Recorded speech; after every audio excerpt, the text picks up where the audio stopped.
because Chris White's is a surfer. That's the... Yeah, so that's it. It fell in my lap. Of all the wonderful things to fall in my lap, that was pretty good.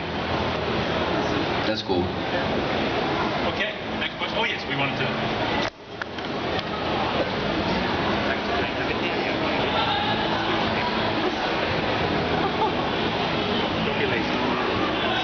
My understanding, actors don't generally have know where their character's going to be at the end of the season. But had Stargate Atlantis continued, where do you think your character would be? Because Todd was really sort of gearing up for something big.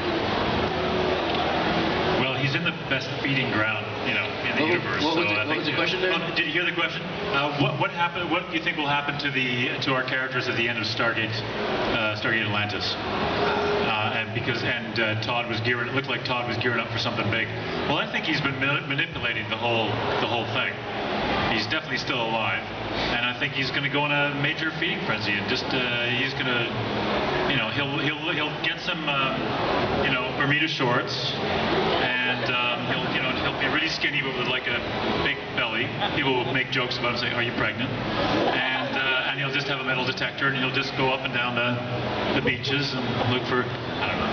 I want to see that. What's that? It was Did you know if they have any if they had any plans for your character? It's just me. I'm getting old. I can't hear. Okay. Did they have any plans for you? You gonna speak for him? What? Do you want him to speak for you? Because I've given him my lines before and it never worked out well. You sure you want to do this?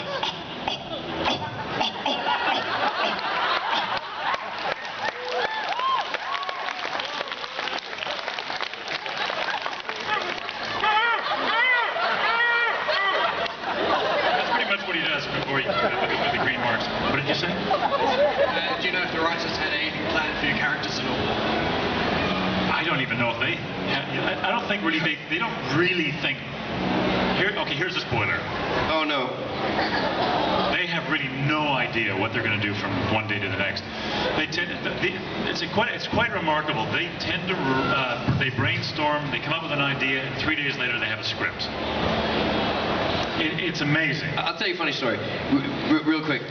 Where my character was going to go, I'm not sure, but the last time you saw my character of Layden, I'm talking to Ronan and Taylor, and we're having this conversation. I said, listen, I got these big plans. I want you guys to come in, be a part of it. It's going to be huge. It's going to be massive. It's going to be unforgettable. What do you say? A little team up, little comic book team up, huh? And they're like, no, go stuff yourself. And I go, okay, but it's going to be huge, and you're missing out. And then you never see me again. What happened was, spoiler alert, the show's over. What are they going to do, sue me?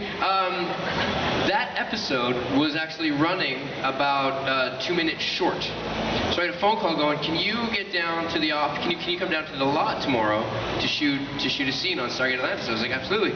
So that was the scene. The episode was running short. They're like, we need a scene. They had no idea that they were actually putting this like red herring out that was never going to be, you know, and I don't know that there was ever actually a plan to you know, figure out what my big plan was. I don't know what the big plan was. I'm still waiting to hear. So I think only the writers know what that was going to be. That happens a lot when suddenly an episode will be running long or an episode will be running short. Some stuff gets cut, and all of a sudden, there's a scene where Chris Gauthier and I were, what was that episode where Chris Gauthier was in there? It was Hero 2. Yeah. And have you guys seen Hero 2? Has anyone seen Hero 2? Yeah? Okay. So the scene where Chris Gauthier and I and Biggie are walking down the hall, he said, "Can I help? Can I help? Can I come with you guys and help?" That whole scene was written the day before.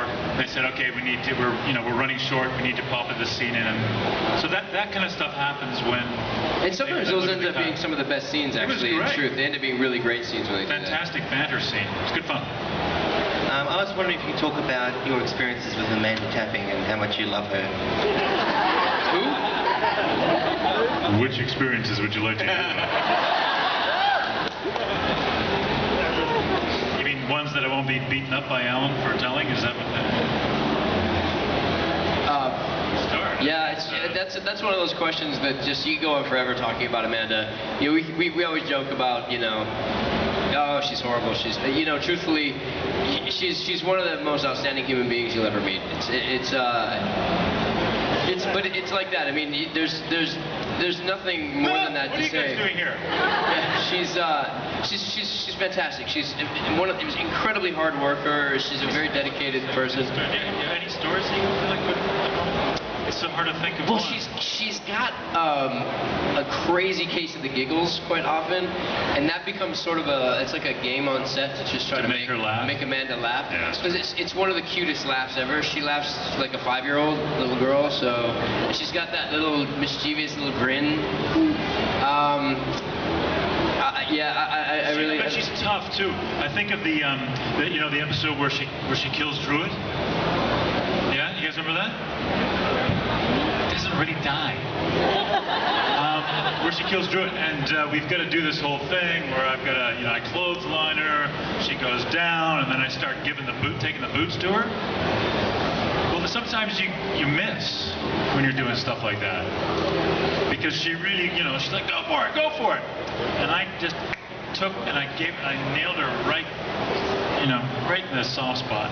Right in the baby maker. Right in the baby maker. No, it was on her hip. It was actually on her hip. Well, I guess, And she didn't go, oh my God, stop it, get medic. And, she was just like, no problem, do it again. I said, you sure? Didn't I kick you? No, it's fine.